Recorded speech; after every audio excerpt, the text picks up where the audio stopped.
Most people now understand the automation and technology have transformed financial markets, and we've gone from an era of person to person to machine. Now we're getting into machine to machine, and this sort of quaint idea of lots of people populating a trading floor, shouting at one another and slamming phones down is largely a thing of the past. But humans are still part of the equation. Yeah.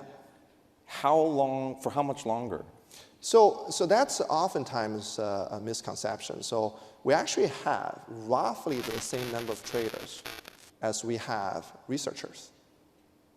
What are they doing? So I paused out a moment, right? Yeah. The difference is just because we use a lot of machines, we use a lot of models, doesn't mean that all the decision making are entirely automated. So the traders we have today versus the traders in the 90s standing on the floor, the comparison is more fighter jet pilots versus runners. And in fact, we call the trading station our traders have cockpits, right? Literally. So we put so much analytics and technology at the fingertips of our traders. Every decision they make is powered orders of magnitude more and scaled out into every product, every bit of the products they want to trade all over the world.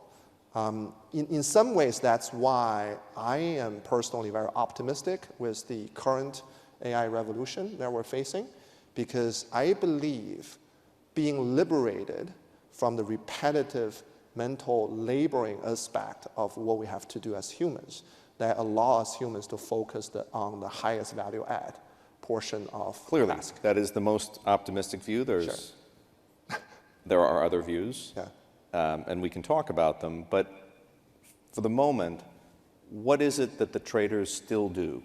Yeah, so when something happens that is very much in the middle of the distribution of what's happening all the time, we've seen this a million times in the past, and 51 out of 100 times it goes one way, 49 out of 100 times goes the other way. Right in the middle of the right. So the average outcome is this and that. So just go ahead and make the right decision in those circumstances, right? That's the machine takes care of that most of the time, right? Okay. And there's very little value as humans we add into that process, right?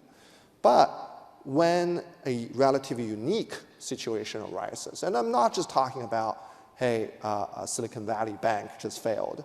I'm talking about unique situations, large and small, that occurs all the time, every day. Probably happened 200 times just today. Mm-hmm.